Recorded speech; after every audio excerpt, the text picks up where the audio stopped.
জিনিসগুলা নেগেট করার জন্য, নিশ্চয়তা দেওয়ার জন্য যে এইগুলা সত্য না, উনি জনগণের পাশে আছেন। জনগণ যেখানে জনগণ মানে হচ্ছে বাংলাদেশের জনগণের যে মেইন ডিমান্ড জিনিসটা আছে, ল এনফোর্সমেন্ট এবং আদার থিংস সবকিছু ঠিকঠাক মতো চলবে এবং উনি এটা সাপোর্ট দিয়ে যাবেন, এটা এনশিওর করতে গেছেন। উনি পরিস্থিতি যখনই চেঞ্জ হবে সেই সময়ের জন্য উনি বর্তমানে যে অ্যাডমিনিস্ট্রেশনটা রেখেছেন পরিস্থিতি, এই যে মনে করেন আমি যে একটু আগে বললাম যে তারা একটা প্রবাসী সরকার করার জন্য চায়নাকে অ্যাপ্রোচ করেছে, এইটা এই মুহূর্তে আপনার কাছে অ্যাবসার্ড মনে হতে পারে। যারা এই নির্বাচনকে ম্যানিপুলেট করবে তারাও অ্যাকচুয়ালি দেশের বিরুদ্ধে, এটা বুঝতে হবে, গোয়েন্দা সংস্থা থেকে বুঝতে হবে যে তারা যদি সরকারের কথাও যদি এই কি বলে রাজনৈতিক দলের মধ্যে ম্যানিপুলেশন করে, তারা দেশের বিরুদ্ধে কাজ করছে, তারা দেশদ্রোহী। কথা একটু বলতেছি যে সংবিধান, উনি যে সমস্ত লজিক দেখালেন, সংবিধান মুক্তিযুদ্ধর ভিত্তির উপরে এবং রক্ত দিয়ে লেখা, এরকম আমরা কিন্তু সবচেয়ে বেস্ট উদাহরণটা আমাদের রিলিজিয়ন থেকে নিতে পারি যে আল্লাহ তাআলা কিন্তু 4টা ধর্মগ্রন্থ আমাদেরকে দিয়েছেন, তাওরাত, জবুর, ইনজিল, কোরআন। এর আগের গুলা কিন্তু উনি নিজেই বাতিল করে দিয়েছেন এবং আয়াত নাজিল করেছেন যে আমি তোমাদেরকে যদি পরিবর্তন একটা দিই, আগেরটা থেকে তোমাদেরকে ভালো কিছু দিই। সো এর কারণটা হচ্ছে ওই সময়কে যে কওম ছিল সেই কওমের জন্য উপযোগী উনি ধর্মগ্রন্থ দিয়েছিলেন এবং পরবর্তীতে ফাইনাল কোরআনটা দিয়েছেন হচ্ছে সমস্ত আমাদের ম্যানকাইন্ডের জন্য। সো এখানে এই সংবিধান কোনো কোরআন না।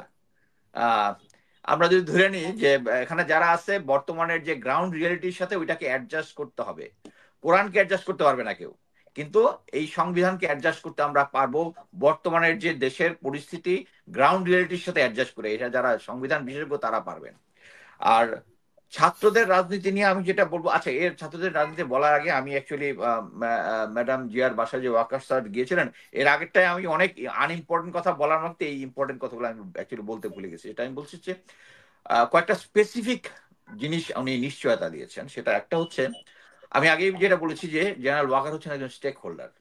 এই স্টেক হোল্ডার উনি ম্যাডাম খালেদা জিয়ার ওখানে গিয়েও এটা প্রমাণ করার চেষ্টা করেছেন। উনি বলেছেন যে সরকারকে উনি ইনফ্লুয়েন্স করবেন যেন জুন জুলাইয়ের ভিতরে একটা রোড ম্যাপ দেয় নির্বাচনী, এবং ডিসেম্বর থেকে জানুয়ারির মধ্যে একটা নির্বাচন হয়ে যায়।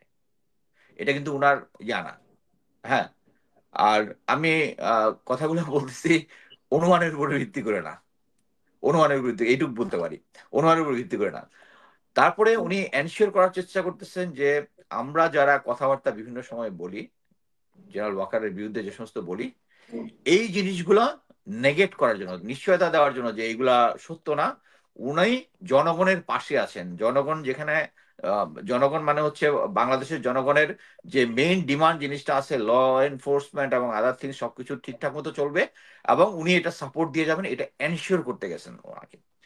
আরেকটা গেছেন হচ্ছে, আমরা যে বলে থাকি যে উনি যে সমস্ত আওয়ামী লীগের লেসপেন্সার যারা ছিল তাদেরকে 2-1 জন ছাড়া বা 4-5 জন ছাড়া কাউকেই বিরুদ্ধে ব্যবস্থা নেননি। উনি এনশিওর করতে গেছেন অ্যাকচুয়ালি যে বলেছেন যে আগামী সপ্তাহের মধ্যে উনি কিছু ব্যবস্থা গ্রহণ করবেন। বাট অ্যাকচুয়ালি উনি ভালোভাবেই জানেন যে ব্যবস্থা গ্রহণটা উনি অ্যাকচুয়ালি নিজের ইচ্ছায় করতেছেন না। আমরা সবাই জানি যে গুম খুন কমিশন এখন পর্যন্ত দুই ইয়াতে, প্রথমে বোধহয় 22 জন, এরপরে 20 জন বা 22 জন, আমার সংখ্যাটা এই মুহূর্তে মনে নেই, কিছু অফিসারের নাম বের করেছে যে তাদের উপরে ট্রাভেল ব্যান দিয়েছে পুলিশ এবং সেনাবাহিনীর, এবং তারা এখন তাদের ইনভেস্টিগেশনের শেষ পর্যায়ে এসে তাদের বিরুদ্ধে চার্জশিট দিবেন। চার্জশিট যখন দিবেন সেনাবাহিনীতে তারা চাকরি করতে পারবে না, তাদেরকে রিটায়ার করতে হবে। এন্ড আই অ্যাজিউম দ্যাট এরপরে তাদেরকে অ্যারেস্ট করা হবে, যারা সার্ভিং এবং রিটায়ার্ড বোথ। সো এই জিনিসটা উনি আগের থেকে জেনে উনি বুঝাতে যাচ্ছেন উনি ক্লিনজিং করবেন, বাট অ্যাকচুয়ালি উনি ক্লিনজিং করবেন না। উনি যেটা শুধু তার মাথার উপরে মানে ঘাড়ের উপরে চেপে বসবে ওইটাই উনি করবেন। এবং আমি এখানে গুম কমিশনকে সেলিউট করি যে উনি এখন পর্যন্ত তারা যে সমস্ত কাজ করছেন, এখানে জেনারেল ওয়াকারের স্টেকটাকে তারা ইগনোর করে তারা আইন অনুযায়ী একটা কমিশনের যে ক্ষমতা আছে যে কোনো ধরনের প্রলোভন বা ভয়ভীতির ঊর্ধ্বে উঠে ওনারা তা কাজ করছেন। এবং এইটাই উনি বুঝাইতে যাচ্ছেন যে আগামী সপ্তাহের মধ্যে উনি কিছু লোকজনকে ক্লিনজিং করবেন।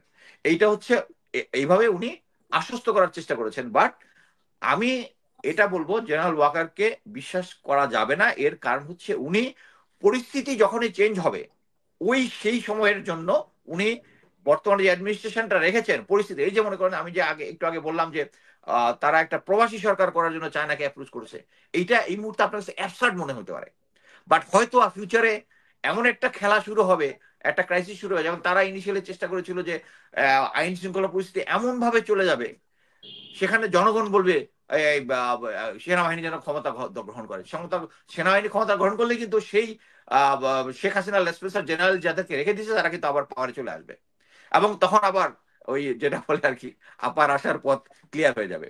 সো এই গেমগুলা এখন অ্যাকচুয়ালি সেনাবাহিনীর ভিতরেই যারা দেশপ্রেমিক আছে তাদের স্ট্যান্সের জন্য, যেরকম 5ই আগস্টে জেনারেল ওয়াকার তার পজিশন চেঞ্জ করার চেষ্টা করতে বাধ্য হয়েছে, এখনো উনি করতেছে এবং গ্রাউন্ড রিয়েলিটির সাথে। সো উনাকে বিশ্বাস করার কিছু নাই, ফিউচারে গ্রাউন্ড রিয়েলিটি যদি চেঞ্জ হয় এর সাথে উনি চেঞ্জ হয়ে যাবে। আচ্ছা, এখন আসি হচ্ছে ছাত্রদের রাজনীতি নিয়ে যেটা বলেছেন। আমি মনে করি যে ছাত্রদের রাজনীতি করা যেটা, এটাকে আমি অ্যাপ্রিসিয়েট করি এই কারণেই, কারণ এখন আওয়ামী লীগ নাই। আওয়ামী লীগ নাই মানে হচ্ছে there is a big vacuum. এই ভ্যাকুয়ামটা জামাতে ইসলাম পূরণ করতে পারবে না বলে আমি বিশ্বাস করি। এবং বিএনপির যে রাজনীতি যেটা আছে এটাতে আমরা যত যাই করি, আমি বিশ্বাস করি যে বাংলাদেশের, আমি যেহেতু আমি গোয়েন্দা সংস্থায় থাকার সময় আমি কতগুলো সার্ভের সাথে জড়িত ছিলাম, গ্রাউন্ড লেভেল সার্ভের সাথে জড়িত ছিলাম, আহ, তাতে আমি বিশ্বাস করি যে সামনের ইলেকশনে হয়তো বিএনপি আসবে, আমার অ্যাজাম্পশন এটা। আমি আমার অতি ইতিহাস যেটা আছে বলছে, আমি গ্রাউন্ড রিয়েলিটি নির্বাচনের সময় যখন ছিলাম বিভিন্ন জায়গায়, ওই এক্সপিরিয়েন্স থেকে আমার কাছে মনে হচ্ছে আসবে। সো এই সময়ে কি একচেটিয়া ভাবে বিএনপি যদি আসে, তাহলে ওই এই শেখ হাসিনা যেরকম ফ্যাসিস্ট হয়েছে, বিএনপির একটা এই সংবিধানের আন্ডারে একটা ফ্যাসিস্ট হয়ে যাওয়ার সুযোগ থাকবে। সো এটার কাউন্টার করার জন্য একটা স্ট্রং বিরোধী দল থাকতে হবে। বিরোধী দল থাকার জন্য আমি মনে করি ছাত্রদেরকে আসতে হবে। এবং ছাত্ররা যদি প্রথমেই মনে করে যে যেখানে জেনারেল ওয়াকার তাকে ট্র্যাপ করার চেষ্টা করতেছে যে ইসলামী দলগুলোকে নিয়ে একটা স্ট্রং ইয়া করবে, গ্রাউন্ড রিয়েলিটি ভিন্ন না, এটা তাদেরকে মেনে নিতে হবে যে তারা যখন একটা নতুন দল গঠন করবে, প্রথম দিনেই তারা বিএনপি আওয়ামী লীগের মতো বড় দল হয়ে যেতে পারবে না। তাদেরকে এই জিনিসটা প্রথমে, এবং শুধু তাই না, তাদেরকে পদে পদে এই জিনিসটা বুঝাতে হবে যে তারা আসলেই জনগণের জন্য কাজ করতেছে এবং দে ওয়ান্টস টু কিন্তু গো বাই তারা দ্য রুল। তারা তো মনে করছে যে তারা বিএনপি কে চ্যালেঞ্জ করার মতো ইয়ে আছে তাদের, এবং জনগণ তাদের সাথে আছে। এবং তারা এও বলেছে যে ছাত্রদল যদি তাদেরকে বাধা দেয়, মানে বিএনপি বা ছাত্রদল যদি বাধা দেয়, তাহলে তাদেরও কবর রচনা করবে সমন্বয়করা। না, এই জিনিসগুলো হচ্ছে বা আমি বলবো এটা ফ্যাসিস্ট কথাবার্তা। আপনার কথা, আমার কথা হচ্ছে, আমি যেটা চাই সেটা হচ্ছে আমরা যত সংস্কার যত কিছুই করি, আমাদেরকে 5 বছর পর পর একটা ফেয়ার ইলেকশন হচ্ছে ওইটা এনশিওর করতে হবে। ফেয়ার ইলেকশন হচ্ছে এটা আমাদেরকে এনশিওর করতে হবে, এবং এটার মধ্যে আমরা কোনো গোয়েন্দা সংস্থা দিয়ে আহ একে বলবো না যে তুমি এইটাই জয়েন করো, তুমি ওইটাই জয়েন করো। এই যে আমরা মিলন ভাই যেটা বললেন, বিএনএম, তারপরে তৃণমূল বিএনপি এগুলা করার চেষ্টা করে, এই যে চেষ্টাগুলা করেছে, মনে করেন যেটার মধ্যে জনগণের সাপোর্ট আছে। এখন ছাত্ররা যদি মনে করে যে তারা গোয়েন্দা সংস্থার সাপোর্ট নিয়ে করবে, তাহলে জনগণ থেকে বিচ্ছিন্ন হয়ে যাবে। এটা আমি স্ট্রংলি বিশ্বাস করি। এবং আমার একটা এখন এইমই হচ্ছে যে এই দুইটা বড় বড় গোয়েন্দা সংস্থা ডিজিএফআই এনএসআই যেটা আছে, তাদের মেইন হচ্ছে দেশের সার্বভৌমত্ব রক্ষা করা। গোয়েন্দা সংস্থা কাজ এই ইয়ার পিছনে না, একটা রাজনৈতিক দল কে হবে, কারা দেশ চালাবে, এইটা না। আর্মির রোল কে ক্ষমতা আসবে ওইটা এনশিওর করা না। তা আমাদের রোল হচ্ছে, সেনাবাহিনীর রোল হচ্ছে একটা পরিস্থিতি তৈরি করা যেটার মধ্যে জনগণ ফ্রি এবং ফেয়ার ইলেকশন দেবে, এবং যাদেরকে তারা ভোট দিবে তাদেরকেই আমরা সেনাবাহিনী মেনে নিবে এবং তাদেরকে সার্ভ করবে কনস্টিটিউশন অনুযায়ী। কিন্তু সেনাবাহিনী গোয়েন্দা সংস্থা, তাদের কোনো রাইট নাই এই গোয়েন্দা, এই সেনা, এই রাজনৈতিক দল কে কোথায় যাবে না যাবে। এবং আমি অ্যাকচুয়ালি একটা ওথ নিয়েছি যে এখন থেকে আমি এটা মনিটর করব। আমার যে লিমিটেড ইয়া আছে, আমার যে লিমিটেড লিঙ্কেজ এবং ইয়া আছে, যে কোনো গোয়েন্দা সংস্থা কাউকে ম্যানিপুলেট করতেছে দেখলে আমি এই জিনিসগুলো এক্সপোজ করার চেষ্টা করব। আর এটা এটা আমি ওথ দিছি যে গোয়েন্দা সংস্থাগুলোর কাজ এই রাজনৈতিক দলকে ম্যানিপুলেট করা। তাদের দল হচ্ছে বহিঃশত্রু আক্রমণ থেকে দেশকে রক্ষা করা, তাদের চার্টার অফ ডিউটিতে কোনো ইয়া নাই। কিন্তু ফ্যাসিস্ট হাসিনা সরকার এনএসআইতে একটা সেল তৈরি করছে যারা ইলেকশন ইঞ্জিনিয়ারিং নিয়ে মনিটর করতো, ইলেকশন কিভাবে নেক্সট ইলেকশনকে প্যাচ পুচ ফলাই দিয়া বিএনপি আওয়ামী লীগকে মানে সরি বিএনপি জামাতে থেকে আইদার নির্বাচনে আসবে নিজেদের নিজেদের শর্ত অনুযায়ী, অথবা ছেড়ে দিবে। এই জিনিসগুলা চার্টার অফ ডিউটিতে তাদের নাই, কিন্তু এটা ফ্যাসি হাসিনা তৈরি করেছে। সো আমাদের কাজ হচ্ছে গোয়েন্দা সংস্থার কে ওত নিতে হবে যে ওই যেরকম যে আমরা কখনো যে সেনাবাহিনী যারা আছে যে তারা কখনো গুম খুন করবে না, করলে এই সরকার যে গুম খুনের যে যারা জড়িত আছে তাদেরকে কঠোর শাস্তি দিবে বলে আমি বিশ্বাস করি। এবং যারা এই নির্বাচনকে ম্যানিপুলেট করবে তারাও অ্যাকচুয়ালি দেশের বিরুদ্ধে, এটা বুঝতে হবে, গোয়েন্দা সংস্থা থেকে বুঝতে হবে যে তারা যদি সরকারের কথাও যদি এই কি বলে রাজনৈতিক দলের মধ্যে ম্যানিপুলেশন করে, তারা দেশের বিরুদ্ধে কাজ করছে, তারা দেশদ্রোহী, সিম্পল দেশদ্রোহী। এবং এই দেশদ্রোহিতার বিরুদ্ধে আমি কাজ করবো ইনশাল্লাহ। এবং আমি মনে করি যে ছাত্রদেরকে তাদের একটা রাজনৈতিক দল করা উচিত, কিন্তু তাদের গোয়েন্দা সংস্থার সাপোর্ট নেওয়া উচিত না, তাদের বাট তারা তারা যেহেতু এখন দেশের জাতীয় নেতা, আমি বলবো তারা জাতীয় নেতা, জাতীয় নেতা হলে তাদেরকে পুলিশ প্রোটোকল এবং অন্য কিছু দিতে হবে। বাট রাজনীতি মানে ম্যানিপুলেট করে ওই দলের অমুককে ভাগায় নিয়ে আসো, অমুক অমুককে ভাগায় নিয়ে আসো, গোয়েন্দা সংস্থা গিয়ে বলবে আপনার নামে এই কয়টা মামলা আছে, মামলাগুলো উঠাই দিব, আপনাকে তো বিএনপি মূল্যায়ন করতেছে না, জামাত মূল্যায়ন করছে, আপনি এখানে যান। এই জিনিসগুলো ইয়াদেরকে বন্ধ করতে হবে। এবং মানে ছাত্রদেরকে এই জিনিসটা বুঝতে হবে যে তার যেরকম রাজনীতি করার অধিকার আছে, ছাত্র দলেরও আছে, বিএনপিরও আছে, বাট আওয়ামী লীগের আছে এটা আমি বলবো না স্ট্রংলি। কারণ আমাদের এই ঘাটা, আওয়ামী লীগ আমাদেরকে যেটা করেছে, এই ঘাটা দগদগে ঘা, দগদগে ঘা। আমি মনে করি না আগামী 15-20 বছরের মধ্যে আওয়ামী লীগকে বাংলাদেশের রাজনীতি, এটা আমাকে ফ্যাসিস্ট শোনাইতে পারে, বাট এটা আমার মনের কথা।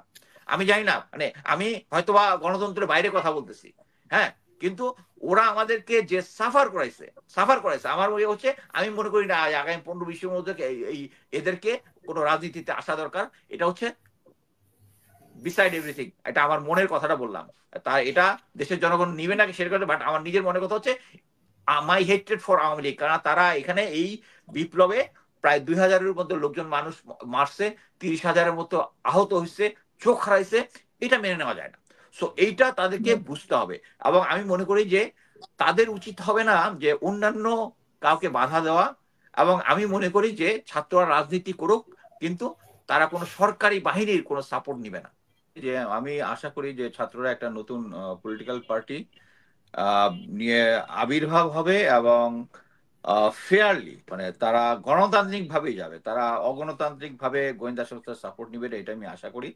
এবং আমরা চাই তারা একটা উজ্জ্বল ভাবে বাংলাদেশে একটা নতুন রাজনৈতিক ধারা এবং জেনজির যে আদর্শটা, তারা যে এই বিপ্লবের সময় যে আমি শুধু একটাই, আমরা যেহেতু মানে মানে যুদ্ধে মানে সমরবিদ নিয়ে থাকে, আমি স্পেশাল ফোর্সে ছিলাম, ইউএন মিশনে থাকা অবস্থায় বুলেটের মুখোমুখি হয়েছি, আমি শুধু এইটুকুই জানি যে বুলেটের মুখোমুখি হওয়ার জন্য যে সাহসটা লাগে ওইটা ওদের আছে।